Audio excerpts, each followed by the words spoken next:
अस्सलाम वालेकुम दोस्तों, मैं आपको परफेक्ट वेब सॉल्यूशंस की तरफ से मोबाइल ऐप डेवलपमेंट के एक और क्रैश कोर्स में खुशामदीद कहता हूं।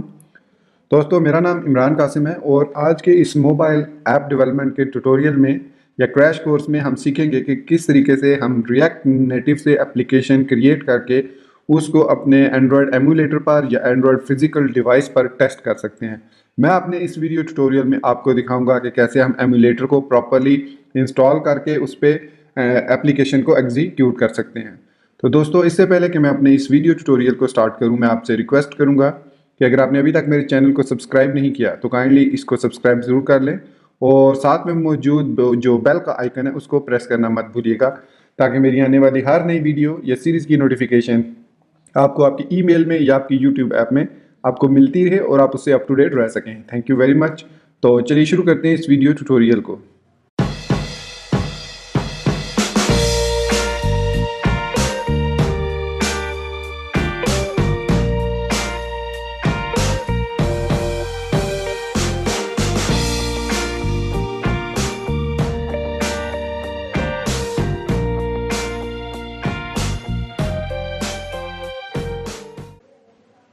तो दोस्तों, इससे पहले मैंने एक और मोबाइल ऐप डेवलपमेंट के क्रैश कोर्स में ये बताया था कि किस तरीके से आप एक्सपो ऐप को यूज़ करते हुए उसको एग्जीक्यूट कर सकते हैं फिजिकल डिवाइस पर using iOS developer tool. I mean iOS की जो डिवाइस है, मेरे पास आईफोन 5S था, उस पर मैंने शो किया था कि कैसे आप एप्लीकेशन को रन कर सकते हैं। अगर आप वो मेरा वीडियो ट्यूटोरियल देखना चाह रहे हैं और आप मतलब एप्पल डेवलपर है और आपके पास मैकबुक है, तो वो आप मेरा वीडियो ट्यूटोरियल देख सकते हैं, जिसका लिंक अभी थोड़ी देर में आपको ऊपर टॉप राइट साइड पर नजर आएगा। तो चलिए आज के इस वीडियो ट्यूटोरियल के बारे में बात करते हैं। आज के इस वीडियो ट्यूटोरियल में मैं न्यू रिएक्ट नेटिव की ऐप क्रिएट करूंगा, उसमें थोड़ी सी चेंजेस भी करूंगा, करके दिखाऊंगा आपको। और उसके अलावा उस एप्लीकेशन को मैं दोनों सिमुलेटर और एमुलेटर, सिमुलेटर फॉर आईओएस होता है और एमुलेटर फॉर एंड्रॉयड होता है, उन दोनों पे रन करके एग्जीक्यूट करके आपको दिखाऊंगा। तो चलिए अब स्टार्ट करते हैं इस ट्यूटोरियल को। तो इसके लिए सबसे पहले हमें क्रिएट रिएक्ट नेटिव ऐप का पैकेज चाहिए जो ग्लोबली इंस्टॉल होना चाहिए। तो दोस्तों, यहाँ पर मैं ओपन कर लेता हूँ रिएक्ट नेटिव की ऐप वेबसाइट को, या उसकी डॉक्यूमेंटेशन को ओपन कर लेते हैं, जो कि है facebook.github.io react native getting started. ये इसका लिंक है, आप इसको नोट कर लें। यहाँ पर जाएंगे तो यहाँ पर ये हमें बताता है कि सबसे पहले जो चीज़ हमें चाहिए वो है क्रिएट रिएक्ट नेटिव ऐप का पैकेज। तो इसको इंस्टॉल करते हैं। यहाँ पर मैं अब चूंकि मैकबुक पर हूँ तो मैं सूडो यूज़ करूँगा। अगर आप लिनक्स में होंगे तो भी सूडो यूज़ करेंगे, लेकिन अगर आप विंडोज़ पर है तो आप यूज़ कर सकते हैं Node.js कमांड प्रॉम्प्ट, और उसमें आपको सूडो लिखने की ज़रूरत नहीं है। तो मैं npm इंस्टॉल या आई सिंपल लिख सकता हूँ -g create React Native app, और इसको मैं प्रेस करूंगा। ये मुझसे पासवर्ड पूछेगा, मैं अपना पासवर्ड जो भी है सिस्टम का वो एंटर करूंगा। तो उसके बाद it will take few seconds और जो है हमारे पास वो पैकेज जो है इंस्टॉल हो जाएगा, रिएक्ट नेटिव ऐप वाला। तो देखिए, अपडेटेड 4 पैकेजेस इन 14.561 सेकंड्स और रिएक्ट नेटिव ऐप 1.0.0 मेरे पास इंस्टॉल हो चुका है सक्सेसफुली। ठीक है, अब मैं यहाँ से डेस्कटॉप पे जाऊँगा और यहाँ पर मैंने एक रिएक्ट ट्यूटोरियल के नाम से फोल्डर बनाया हुआ है। इस फोल्डर के अंदर मैं न्यू प्रोजेक्ट क्रिएट करूँगा, जिसको मैं एग्जीक्यूट करूँगा ऑन द एंड्रॉयड डिवाइस और ऑन द आईओएस डिवाइस। तो इससे पहले कि मैं इसको स्टार्ट करूँ, यहाँ पर मैं कुछ प्री रिक्विजिट्स आपको बता देना चाहता हूँ कि एंड्रॉयड के लिए आपके पास एंड्रॉयड स्टूडियो मस्ट इंस्टॉल्ड होना चाहिए, वो बहुत ज़रूरी है, ताकि आप ABD मैनेजर को यूज़ करते हुए एमुलेटर को कन्फिगर कर सके। अब चलिए मैं आपको पहले दिखा लेता हूँ कि एंड्रॉयड स्टूडियो इंस्टॉल करने के बाद आपको उसकी क्या क्या कॉन्फ़िगरेशन करनी है, ताकि आप उसको प्रॉपरली रन कर सकें एमुलेटर पे टेस्ट करने के लिए। तो यहाँ पर मैं डेवलपर टूल में आऊँगा, तो मेरे पास एंड्रॉयड स्टूडियो जो है वो इंस्टॉल है, उसको मैं ओपन करूँगा अपने सिस्टम में। तो मीन टाइम मैं यहाँ पर क्रिएट न्यू ऐप भी कर देता हूँ, क्योंकि वो थोड़ा टाइम लेगी इंस्टॉल होने में। मीन टाइम मैं इसको एंड्रॉयड स्टूडियो के स्टेप्स आपको बता देता हूँ। तो यहाँ पर मैं लिखूँगा क्रिएट रिएक्ट नेटिव ऐप। तो इसको लिखने के बाद स्पेस दूंगा और मैं यहाँ पर कोई भी नाम दे सकता हूँ। तो मैं इसको नाम देता हूँ माई रिएक्ट मोबाइल ऐप। ये थोड़ा सा लेंथी नाम दे दिया, एनीवे कोई बात नहीं, इसको मैं एंटर करूँगा। तो अब ये जो है, ये जो स्टेप्स है, ये अब यहाँ पर यूज़ कर रहा है यार्न को, क्योंकि मैंने यार्न का पैकेज भी ग्लोबली इंस्टॉल किया हुआ है, तो react native by default yarn को सपोर्ट करता है। लेकिन अगर आपके पास यार्न इंस्टॉल नहीं है तो ये npm को यूज़ कर लेगा, इसलिए परेशान होने की ज़रूरत नहीं है कि मेरे पास जो सेटअप चल रहा है वो डिफरेंट है और आपके पास डिफरेंट है। तो कोई ज़रूरत नहीं परेशान होने की, आप npm को भी सेम तरीके से यूज़ कर सकते हैं। तो चलिए एंड्रॉयड स्टूडियो की तरफ चलते हैं। तो एंड्रॉयड स्टूडियो को सिर्फ आपने एक पर्पज़ के लिए यूज़ करना है कि आप यहाँ से रन कर सकें किसको, एवीडी मैनेजर को और एमुलेटर को। तो यहाँ पे एंड्रॉयड स्टूडियो इंस्टॉल करने के बाद एक आपके पास वो सारा एसडीके इंस्टॉल करने के लिए ऑप्शंस देगा। तो मैं आपको दिखाता हूँ कि उसके प्रेफरेंसेस में जब आप एंड्रॉयड एसडीके बाय डिफ़ॉल्ट जब वो पूछेगा आपसे एंड्रॉयड एसडीके का, तो आप नेक्स्ट कीजिए और जो डिफ़ॉल्ट सेटिंग्स हैं वो सारी सिलेक्ट कर लीजिए।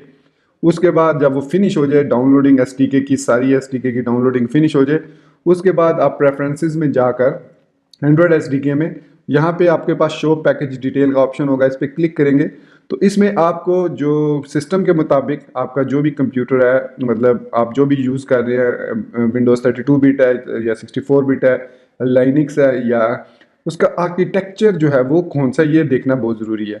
अगर आपके पास x86 है, मतलब 32 बिट ऑपरेटिंग सिस्टम है, तो इसके लिए आप जो है एटम 32 बिट का जो x86 का जो एटम सिस्टम इमेज है वो आप यूज़ कीजिए। अगर आपके पास x86 64 बिट है तो फिर आप इसको ऊपर चले जा सकते हैं, यहाँ से लॉलीपॉप वर्जन में 5.1 में चले जाइएंगे। तो यहाँ पर आपको एक तो मिलेगा गूगल API का Intel x86 atom 64 system image, आप इसको इंस्टॉल कर सकते हैं। और इसके ऊपर भी अगर आप चले जाएं 7 पे, तो यहाँ पे भी आपको Intel x86 atom 64 system image मिल जाएगा। लेकिन ये इमेज आपने उस वक्त इंस्टॉल करना है जो 24 API लेवल का है, जब आपके पास जो मिनिमम रैम है वो 4 GB हो, मिनिमम रिकमेंडेड 8 GB है, मिनिमम 4 GB हो, और at least 20 to 30 GB free space हो आपके कंप्यूटर की हार्ड डिस्क पे। अगर इससे ज़्यादा है तो आप तमाम इमेजेस भी इंस्टॉल कर सकते हैं, it is all up to you. तो इवन आप ओरियो भी इंस्टॉल कर सकते हैं, एंड्रॉयड का जो 8.1 है उसमें भी आपके पास यहाँ पर x86 सिस्टम इमेजेस मिल रहे हैं, तो आप इसको इंस्टॉल कर सकते हैं। तो यहाँ से आपने जो है, मैंने जो इंस्टॉल किया हुआ है वो एंड्रॉयड 4.4 किट कैट वर्जन है, और उसके साथ मैंने Intel x86 atom system image को इंस्टॉल किया हुआ है। ये मेरे पास, ये देख सकते हैं इंस्टॉल्ड है।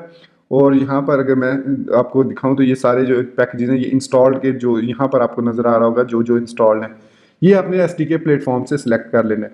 4.4 मैंने इसलिए इंस्टॉल किया हुआ क्योंकि ये कम मेमोरी लेता है और जल्दी लोड हो जाता है। अभी मैं आपको दिखाऊंगा कि देखिए कितनी जल्दी ये लोड हो रहा है। फिर यहाँ पर आप आएंगे एसडीके टूल्स में।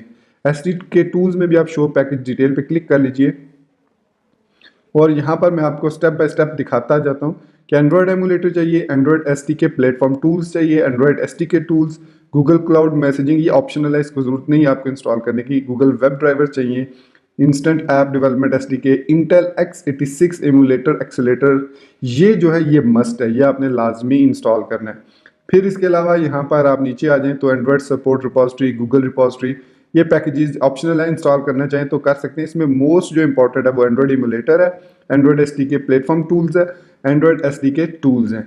ये जो 3 स्टेप्स हैं ये लाजमी है। उसके अलावा इंटेल x86 एमुलेटर भी लाजमी है, बाकी ऑप्शनल है, आप करना चाहें तो कर सकते हैं इंस्टॉल। फिर ये चीज़ें इंस्टॉल करने के बाद आप ओके करेंगे। ओके करने के बाद आपने यहाँ पर जब आते हैं build projects with native code, आप विंडोज़ सेलेक्ट करेंगे अपने ऑपरेटिंग सिस्टम के मुताबिक और एंड्रॉयड को सिलेक्ट करेंगे, तो यहाँ पर आपको काफ़ी सारे पैकेजेस के बारे में वो बताएगा कि क्या क्या आपको इंस्टॉल करना है। तो ये चीज़ें मैंने आपको पहले, ये देख सकते हैं यहाँ पर स्टेप बाय स्टेप आपको बता रहा है वही चीज़ें कि कौन सा वर्जन आप इंस्टॉल कर सकते हैं। और यहाँ पे ये Intel x86 atom 64 image revision 9, ये इसलिए क्योंकि 64 बिट ऑपरेटिंग सिस्टम है, तो x86 64 बिट वो इंस्टॉल कर रहा है। Android SDK platform 23 revision 3 install कर रहा है। गूगल API मतलब 2 सिस्टम इमेजेस इंस्टॉल कर रहा है, और बिल्ड टूल्स और गूगल API रिवीजन्स भी इंस्टॉल हो रही हैं। तो ये इंस्टॉल करने के बाद यहाँ पर आपने एनवायरनमेंट वेरिएबल में यहाँ पर एंड्रॉयड होम में पाथ सेट करना है अपने एसडीके का, जहाँ पर भी आपका एसडीके इंस्टॉल हुआ है। यहाँ पर वो यूज़र्स में अब ये यूज़र नेम है एच रेमोस, ये यूज़र नेम है, आपका यूज़र नेम डिफरेंट हो सकता है। ऐप डाटा के अंदर, लोकल के अंदर, एंड्रॉयड एसडीके में ये बाय डिफ़ॉल्ट यहाँ पर जो है वो इंस्टॉल होता है। तो ये पाथ आपने कहाँ पे जाके सिस्टम एंड सिक्योरिटी में चेंज सेटिंग एडवांस्ड और इन्वायरमेंट वेरिएबल्स में जाके ये सेट करना है। आप इस लिंक पे आके इसको रीड भी कर सकते हैं। तो उसके बाद आप क्रिएट न्यू ऐप कर सकते हैं। तो लेट्स सी हमारी इस दौरान एप्लीकेशन भी क्रिएट हो चुकी है। इसको मैं ओपन कर लेता हूँ code editor visual studio code के साथ। तो ये मेरे पास इंस्टॉल हो चुकी है। यहाँ पर मैं व्यू में जाके इसको रीसेट कर लेता हूँ जूम लेवल। तो ये दोस्तों मेरे पास इंस्टॉल हो चुकी है एप्लीकेशन। मैंने इसको रीसाइज इसलिए किया हुआ है कि मैं यहाँ पर दोनों एमुलेटर अभी रन करूँगा, सिमुलेटर और एमुलेटर, और उनसे प्रोजेक्ट को एग्जीक्यूट करूँगा। तो मैं इसकी अभी इसमें मुझे कोई चेंजेस नहीं करनी, तो मैं इसको मिनिमाइज़ कर लेता हूँ। मिनिमाइज़ करने के बाद मैं CD माई रिएक्ट जो भी मैंने फोल्डर बनाया रिएक्ट मोबाइल ऐप में जाऊँगा, और यहाँ पर ये सारे मेरे पास आ गए हैं प्रोजेक्ट। इसको मैं क्विट कर देता हूँ फिलहाल, बल्कि चूँकि मैं गलत फोल्डर में था, मुझे इसको ओपन करना चाहिए था। तो चलिए इसको ओपन कर लेते हैं। तो ये हमारे पास अब हमारी मोबाइल ऐप जो है वो ओपन हो चुकी है। ये हमारे पास हमारी मोबाइल ऐप ओपन हो चुकी है। अभी आप देख सकते हैं कि इसमें कोई एंड्रॉयड और iOS का प्रोजेक्ट नहीं है। तो ये यार्न स्टार्ट के लिए, यहाँ पर यार्न स्टार्ट लिखा है, तो ये एक्सपो को यूज़ करेगी, एक्सपो पैकेज को, और आपकी फिजिकल डिवाइस को यूज़ करेगी। आप फिजिकल डिवाइस पे एक्सपो कॉलम के साथ जो मेरा लास्ट वीडियो ट्यूटोरियल है इसी मोबाइल ऐप डेवलपमेंट का, वो इसके लिए आप देख सकते हैं, जिसमें मैंने यार्न स्टार्ट को यूज़ किया था। तो अब हम यहाँ पे लिखेंगे सबसे पहली जो चीज़ है यार्न। अब आप यहाँ पर अगर आपके पास यार्न इंस्टॉल नहीं है तो आप लिखेंगे npm run eject। मेरे पास चूंकि यार्न के लिए पैकेजेस इंस्टॉल हुए तो मैं इसलिए यार्न run eject लिख रहा हूँ। लिखने के बाद ये क्या करेगा, ये जो नोड मॉड्यूल्स के कुछ यहाँ से आपसे पहले क्वेश्चन पूछेगा, आपने सिलेक्ट करना है रिएक्ट नेटिव, मतलब फर्स्ट एक्सपो किट अगर आप यूज़ करना चाह रहे हैं। लास्ट वीडियो ट्यूटोरियल में मैंने एक्सपो किट को यूज़ किया था, लेकिन इस वीडियो ट्यूटोरियल में मैं रिएक्ट नेटिव को यूज़ करूँगा। तो मैं फर्स्ट ऑप्शन सेलेक्ट करता हूँ, यहाँ से वो नेम पूछ रहा है, तो माई मोबाइल ऐप नाम मैं इसको दे देता हूँ, बाकी मैं एंटर प्रेस कर दूँगा। तो अब ये जो कुछ पैकेजेस को रिमूव करेगा, कुछ पैकेजेस को इंस्टॉल करेगा। तो let it to be finish. तो मीन टाइम हम वापस यहाँ पे आते हैं। तो यहाँ पे आपके पास ये सारे स्टेप्स हैं, इनको आप खुद भी देख सकते हैं। जो जहाँ पे कन्फ्यूजन है आप मुझसे पूछ लीजिए। आपके पास लिनक्स है और विंडोज़ में अगर मैं iOS को सिलेक्ट करता हूँ तो यहाँ पे वो कह रहा है अनसपोर्टेड। अब Mac is required to build project with native code for iOS, you can follow the quick start to learn how to build your app using create React Native app instead. मतलब अगर आप Windows पर हैं तो you can not build iOS apps. इसी तरीके से अगर आप लाइनक्स पर हैं तो भी you can not build application for iOS, but you can do for Android on 3 of them. तो अगर मैं मैक ओएस पे हूँ तो I can build iOS as well as I can build for Android. और चूंकि मैं मैक पर हूँ तो इसलिए मैं इन दोनों पे बिल्ड करके आपको दिखाऊंगा। तो ये हमारी इंस्टॉलेशन सक्सेसफुल हो चुकी है और इजेक्ट भी वो हो चुका है। अब हमने रन एंड्रॉयड डिवाइस पहले करेंगे, तो इससे पहले मैं यहाँ पे आऊँगा और यहाँ पर मैं ओपन कर लेता हूँ एक एग्जिस्टिंग एंड्रॉयड स्टूडियो प्रोजेक्ट जो अभी मैंने क्रिएट किया था टेम्पररी तौर पे, बल्कि मैं न्यू कर लेता हूँ। और यहाँ पे इसको ये रिएक्ट ट्यूटोरियल डेस्कटॉप पे रिएक्ट ट्यूटोरियल माय एप्लीकेशन 2 यहाँ पर अभी पड़ा हुआ। चलो यहाँ से एक एग्जिस्टिंग ओपन कर लेते हैं, desktop react tutorial awesome project my application. इसको ओपन कर लेते हैं just to open and AVD manager, ताकि हम अपना एमुलेटर रन कर सकें। तो यहाँ पर अब मेरे पास ये प्रोजेक्ट ओपन हो गया। तो ये जो आइकन है यहाँ पर टॉप पे पर्पल कलर का, इसको आपने क्लिक करना है और यहाँ पर बाय डिफ़ॉल्ट मैं यहाँ पर आपको बाय डिफ़ॉल्ट कोई डिवाइस नहीं मिलेगी। तो आप यहाँ पे क्रिएट वर्चुअल डिवाइस पे क्लिक करेंगे, आपके सामने जो स्क्रीन आएगी तो आप कोई भी यहाँ से सिलेक्ट कर सकते हैं। तो मैंने Nexus API 19 यूज़ किया था, और जब मैं इसको अगर मैं एडिट करके दिखा देता हूँ, इसके लिए मैं Pixel 2 XL का मोबाइल जो है वो यूज़ कर रहा हूँ और KitKat वर्जन 4.4 x86 यहाँ पर इंस्टॉल है। यहाँ पर कुछ एडवांस सेटिंग्स भी हैं तो जिनको आप देख सकते हैं अपनी मर्ज़ी के मुताबिक। रैम है, इसकी हीप साइज़ है, इंटरनल स्टोरेज कितना रखना है वगैरह वगैरह, आप यहाँ से इसको सेटअप कर सकते हैं, लेकिन इसकी ज़रूरत नहीं है। तो ये आपके पास एक वर्चुअल डिवाइस लाजमी आपने क्रिएट करनी है। फिर आपने यहाँ पर जो क्लिक प्ले का बटन है ये इस पर क्लिक करना है और आपकी जो वर्चुअल डिवाइस है it will take few seconds. And यहाँ पर चूँकि मैं ऑलरेडी रन कर चुका था इसलिए कैशे से ये इसने लोड किया है। तो देख सकते हैं आप कि कितनी क्विकली इसने एप्लीकेशन को लोड किया है, यहाँ पर आप देख सकते हैं। तो हमारा जो मोबाइल है वो इस वक्त ओपन हो चुका है। अब इस पे हम अपनी एप्लीकेशन को रन करेंगे। तो इनकी हमें ज़रूरत नहीं, मैं एंड्रॉयड स्टूडियो को भी क्लोज कर देता हूँ, एग्जिट। अब हमारा एमुलेटर जो है वो एग्जीक्यूटेड ही रहेगा। अब इसमें हमने रन करना है अपनी एप्लीकेशन को। तो यहाँ पर आपने लिखना है react native run Android, ANDROID Android, और प्रेस कर देना है एंटर।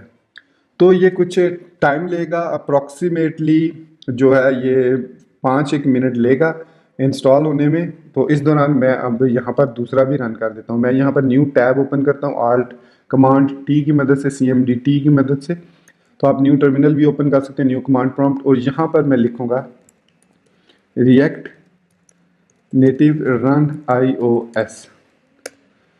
तो iOS जो है ये ऑटोमेटिकली एमुलेटर, जो सिमुलेटर है उसको लोड करेगा, जो मेरा डिफ़ॉल्ट सिमुलेटर सिलेक्टेड है जो कि iPhone 6 है आई थिंक, और वर्जन 11.3 है, उसको ये खुद ही लोड करेगा। तो चलिए दोस्तों, अब वेट करते हैं। यहाँ पे मैं इसको बाद में टाइम लैप्स के थ्रू ज़रा फास्ट कर दूंगा ताकि आपको ज़्यादा देर वेट ना करना पड़े प्रोजेक्ट को देखने में। तो लेकिन चूँकि मैं वीडियो रिकॉर्ड कर रहा हूँ तो मुझे तो देखना पड़ेगा इसको विद नॉर्मल टाइम, लेकिन आपके लिए मैं इसको टाइम लैप्स कर दूंगा ताकि ये क्विकली जो है वो आपको ज़्यादा देर वेट ना करना पड़े।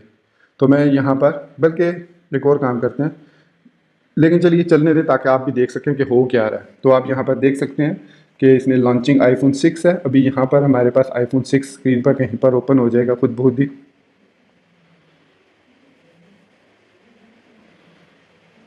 तो ये देख सकते हैं सिमुलेटर और एंड्रॉयड एमुलेटर। एंड्रॉयड का जो होता है वो एमुलेटर होता है, और जो iOS का होता है वो सिमुलेटर कहते हैं उसको। सॉरी।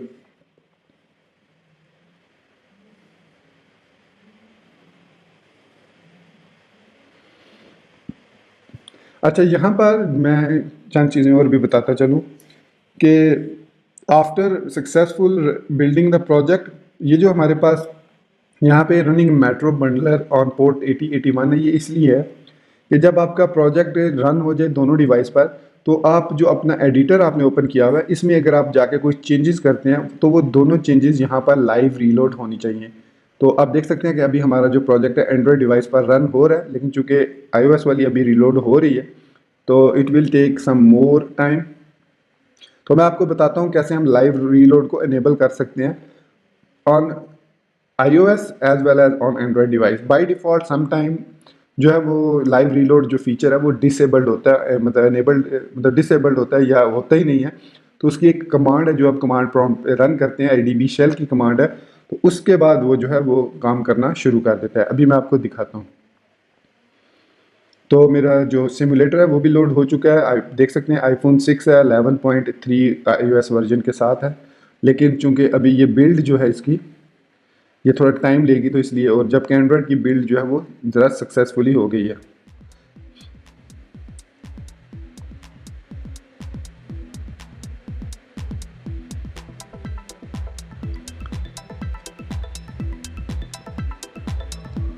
तो ये देख सकते हैं कि राइट साइड पे हमारी जो एप्लीकेशन है वो सक्सेसफुली एग्जीक्यूट हो रही है।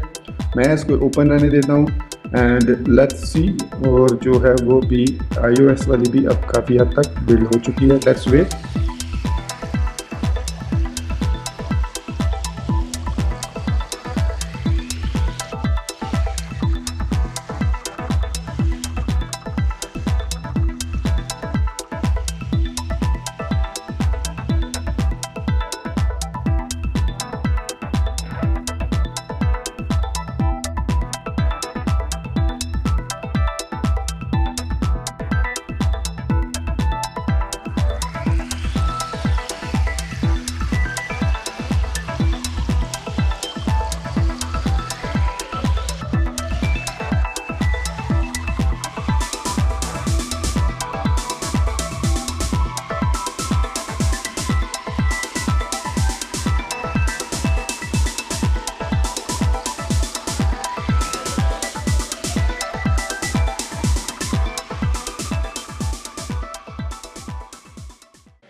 तो दोस्तों मेरी जो एप्लीकेशन है वो सक्सेसफुली बिल्ड होके सिमुलेटर पे लोड हो चुकी है। अब जो है मेट्रो बंडलर जो है वो हमारी जो index.js फाइल और app.js वगैरह जो उधर JS फाइल्स हैं, जो हमारी रिएक्ट नेटिव की ऐप है, उसको कंपाइल कर रहा है into native mobile app so that it can be run on iOS platform.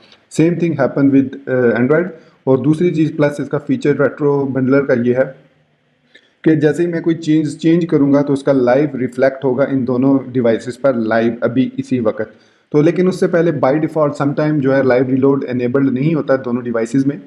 तो सबसे पहले बात करते हैं अगर iOS की, तो इसकी तो क्वाइट ईजी है लाइव रीलोडिंग इनेबल करना कि आप सिंपली मेन्यू में हार्डवेयर मेन्यू जो है उस पर क्लिक कीजिए ऊपर, और यहाँ पे शेक गेस्चर जो इसको आप यूज़ कर सकते हैं कंट्रोल कमांड Z से भी।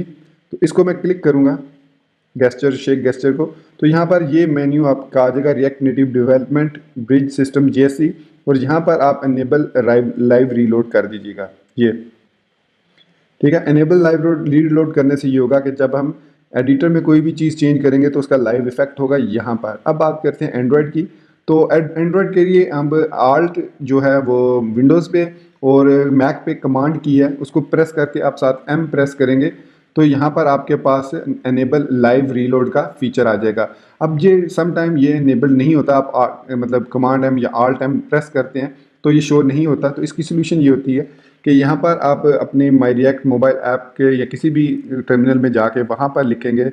अब ये सूडो मैं इसलिए लिख रहा हूँ क्योंकि मैं मैक पर हूँ, तो लिनक्स या मैक वाले यूज़र सूडो लिखेंगे, विंडोज़ वालों के लिए ये ज़रूरी नहीं है। तो लिखेंगे हम यहाँ पर ADB शेल इनपुट की इवेंट 82, सिंपली आपने ये लिख के एक दफ़ा एंटर कर देना है। यहाँ पर मुझसे वो पासवर्ड पूछ रहा है, लिनक्स वाले से भी पासवर्ड पूछेगा। और यहाँ पर अब आप देख सकते हैं has text relocation this is wasting memory and is a security risk please fix. ये आपने इस वार्निंग को इग्नोर करना है। और यहाँ पर अभी आप देख सकते हैं जैसे मैंने ये कमांड यहाँ पर लिखी तो यहाँ पर एनेबल लाइव रीलोड का मेन्यू ओपन हो गया। मैं इस पर क्लिक करके अब ये दोनों मेरे जो मोबाइल्स हैं iOS एंड एंड्रॉयड अब ये लाइव रीलोड फीचर को सपोर्ट करेंगे। तो जैसे ही मैं यहाँ से ये टेक्स्ट एक कॉपी करता हूँ और यहाँ पर मैं इस टेक्स्ट को ऐड करता हूँ एज अ सेपरेट टेक्स्ट, और इसमें मैं सिंपली लिखूँगा welcome to mobile app development. ये लिखने के बाद मैं सेव बटन क्लिक करूँगा तो आप देखेंगे कि दोनों जो मोबाइल हैं इसमें से ये जो मेरा मोबाइल है ये रीलोड हुआ है, लेकिन ये अभी भी रीलोड नहीं हुआ। सम टाइम वो स्टक कर जाता है, तो इसका हल ये है कि अगेन आल्ट M या कमांड M प्रेस करके आप रीलोड पे क्लिक कर सकते हैं एंड इट विल रीलोड। आप यहाँ पर देख सकते हैं, यहाँ पर भी अब लिखा हुआ नज़र आ रहा है। तो मैं यहाँ पर अगर एक क्लास बना लेता हूँ वेलकम की, और उसमें फ़ॉन्ट साइज़ मैं दे देता हूँ 28, बल्कि मैं दे देता हूँ 50 px, ठीक है। और इसके बाद यहाँ पर मैं इसको ये स्टाइल असाइन कर देता हूँ is equal to styles dot welcome. इसको सेव करते हैं तो अब आप देख सकते हैं दोनों रीलोड हुए हैं। और यहाँ पर कोई प्रॉब्लम आ गया, स्टाइल्स डॉट मैंने यहाँ पर वेलकम तो ठीक लिखा है, कॉलन कंटेनर आई थिंक ये जो है फ़ॉन्ट साइज़ ये इसका प्रॉब्लम है, font size type string supply to expected number. अच्छा ठीक है, आप यहाँ पर सिंपल 50 लिख देंगे और उसको नंबर चाहिए था, तो अब ये खुद स्क्रीन साइज़ के मुताबिक उसको एडजस्ट करेगा। तो यहाँ पर मैं 38 दे देता हूँ। तो ये देख सकते हैं अब दोनों जो हैं वो सॉरी ये हाँ, इसको सेव करते हैं। तो ये हमारे पास दोनों मोबाइल्स पे ये देख सकते हैं कि चेंजेस लाइव हो रही हैं। मैं इसको 25 कर देता हूँ। तो इस तरीके से आप इनको देख सकते हैं। और इसके अलावा यहाँ पर मैं इसको टेक्स्ट अलाइन सेंटर कर देते हैं चेक करने के लिए, ये सेंटर अलाइन होता है। तो ये यहाँ पर इसको 2 दफ़ा सेव करते हैं तो यहाँ पर भी सेंटर और यहाँ पर भी सेंटर। अब यहाँ पर मैं एक बटन ऐड करके आप दिखाता हूँ आपको। तो यहाँ पे आप गाइड्स में आएंगे उसी पेज पे और स्क्रॉल डाउन करेंगे तो यहाँ पर आपको कंपोनेंट्स मिलेंगे। तो यहाँ से मैं बटन पे क्लिक करता हूँ। बटन में यहाँ पर आपको एक छोटा सा कोड मिलेगा, आपने इसको कॉपी करना है, ठीक है। ये टेस्टिंग के लिए। अब फिर इसके बाद जब हम एप्लीकेशंस लाइव बिल्ड करेंगे ओरिजिनल एप्लीकेशंस तो उसमें हम इसको फंक्शनैलिटी को भी और ज़्यादा इन्हेंस करेंगे। तो यहाँ पर मैं इसको व्यू से ऊपर और टेक्स्ट के बाद ऐड कर देता हूँ। अब यहाँ पर ऑन प्रेस लर्न मोर है, तो यहाँ पर हमें एक मेथड चाहिए होगा ऑन प्रेस लर्न मोर, और इसके अंदर मैं सिंपली अलर्ट लगा देता हूँ hello from react native. Save किया इसको, बल्कि सेव करने से पहले मैं बताता चलूँ कि चूँकि हम क्लास में हैं तो क्लास के अंदर हमेशा हम दिस के साथ इसको यूज़ करते हैं। सो दिस ऑन प्रेस, तो ये अब इस क्लास को, इस फंक्शन को लोड करेगा। मैं इसको सेव करता हूँ।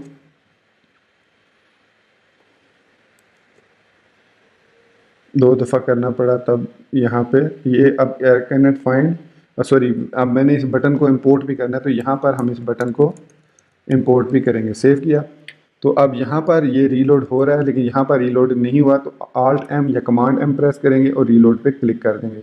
तो इस पर भी ये दोनों देख सकते हैं। अब लर्न मोर का बटन आ गया। ये टेक्स्ट टाइटल आप इसको यहाँ से चेंज कर सकते हैं, कलर आप यहाँ से चेंज कर सकते हैं, आप बैकग्राउंड भी देना चाहें तो दे सकते हैं। अब मैं इस पर क्लिक करता हूँ तो ये देख सकते हैं आप यहाँ पर ये जो है एंड्रॉयड के हिसाब से अलर्ट आया और यहाँ पर जो है वो iOS के हिसाब से आया। तो दोस्तों इस तरीके से हम सक्सेसफुली अपनी एप्लीकेशंस को बिल्ड कर सकते हैं और एंड्रॉयड और iOS दोनों के लिए रन कर सकते हैं इजीली। अगर आपके पास मैक है, अगर आपके पास विंडोज़ है या लिनक्स है, then you can only work for Android, you can not work for iOS। तो दोस्तों मैं अपना ये वीडियो ट्यूटोरियल यहाँ पर ख़त्म करता हूँ और इसी स्क्रीनशॉट के साथ, और उम्मीद करता हूँ कि मेरा ये ट्यूटोरियल आपको पसंद आया होगा। और अगर आपको पसंद आया तो इसको लाइक करना, मेरे चैनल को सब्सक्राइब करना मत भूलिएगा। अपनी दुआओं में याद रखिएगा। Thank you very much for being with me till end. Take care, अल्लाह हाफिज़ एंड बाय।